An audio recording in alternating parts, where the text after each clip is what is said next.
Hi, everyone. I just wanted to go over a few things, a few questions that I've had with the people that I've been speaking to recently. I know a lot of folks that I'm talking to have this notion and this idea that the prices are coming down.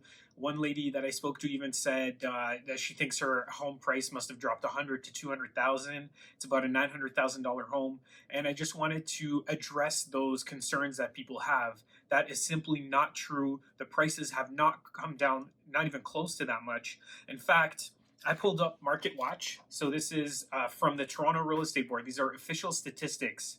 And I know you guys see stuff like this all the time.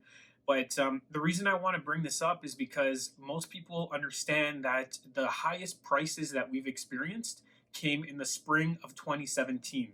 So why not look at prices from the latest numbers that we have compared to back then? So if we look at Market Watch from March 2020, the average price was $902,000 for the GTA across the board. If we look at March 2017, the average price was $916,000. So there's just about a $15,000 difference between the highest point ever in our history and the most recent statistics. And okay, so why is that important? Well, there's a couple things that I want to cover. Three points. One, I wanted to go over the statistics. Two would be who would benefit from moving now, and number three will be how would you do it? What would you do? What should you do if you are planning on moving?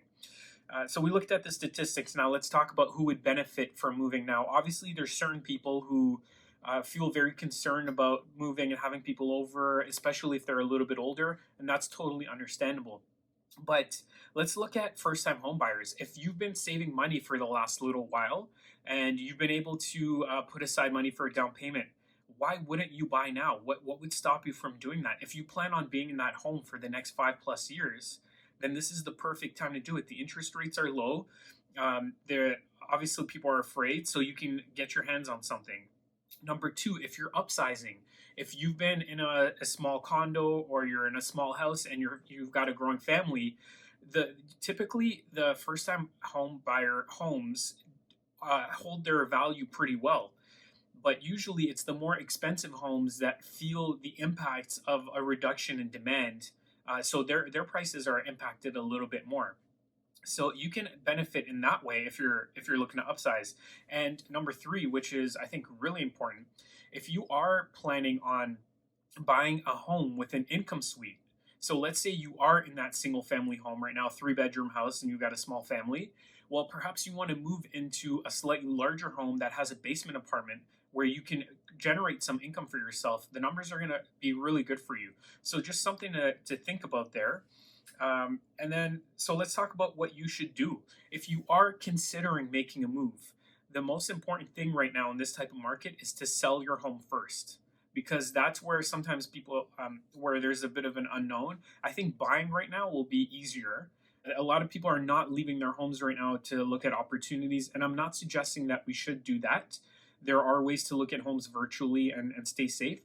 But back to my point, if you sell first, I'm confident that you'll be able to find something right now that's suitable to you, and especially if you are in that third category that we mentioned of people who are looking for income suites. I'm seeing a lot of good opportunities right now for that.